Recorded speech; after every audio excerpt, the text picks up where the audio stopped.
Project Hail Mary was a breakout blockbuster this year, the second adaptation of an Andy Weir novel, the previous being The Martian, starring Matt Damon.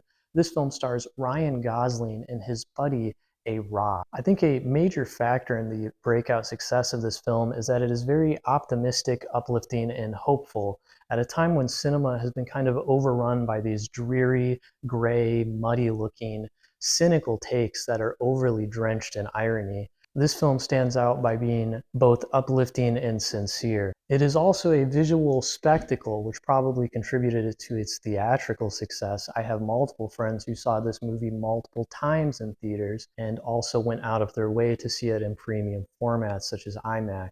Even on a TV, though, the colors and cinematography is rather breathtaking. The film is a bit of a puzzler as you're trying to figure out how Ryan Gosling's character got into this situation and what he's hoping to accomplish, but the movie is anchored around a kind of buddy comedy between him and his friend, an alien. The film introduces conflict in a lot of really creative ways. Obviously, if we were to ever meet an alien species for real, it would be quite difficult to communicate, and this film plays that straight in terms of having these characters have to figure out how to communicate with one another.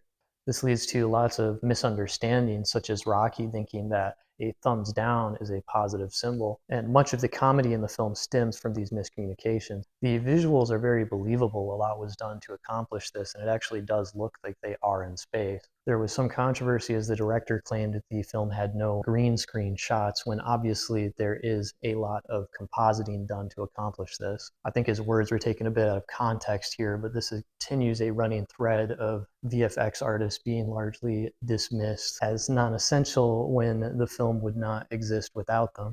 Rocky is achieved by a combination of puppetry, animatronics, and CGI, all of which come together to bring to life this really unique looking creature. I found the story engaging from start to finish. It raises a lot of questions about why Grace, our protagonist, is here and what he's trying to accomplish. Without spoiling too much, you eventually learn that both him and Rocky are in this situation in the hopes that they can accomplish a very unlikely goal, a literal Hail Mary. This is adapted from a book, so a lot of the information is condensed or cut out. I have not read the book, but I talked to many of my friends who have, and they informed me of some interesting tidbits. Regardless, I do think this story works perfectly fine without that extra information. I think it answers the majority of questions that you would have.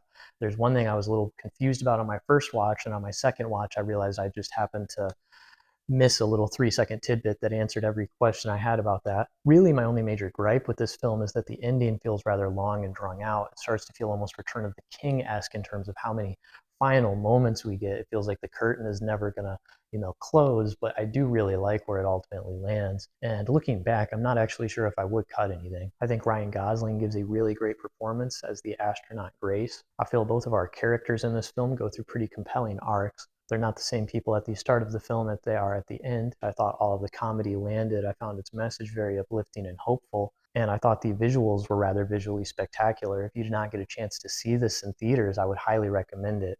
I ultimately gave Project Hail Mary a 5 out of 6. 5 out of 6.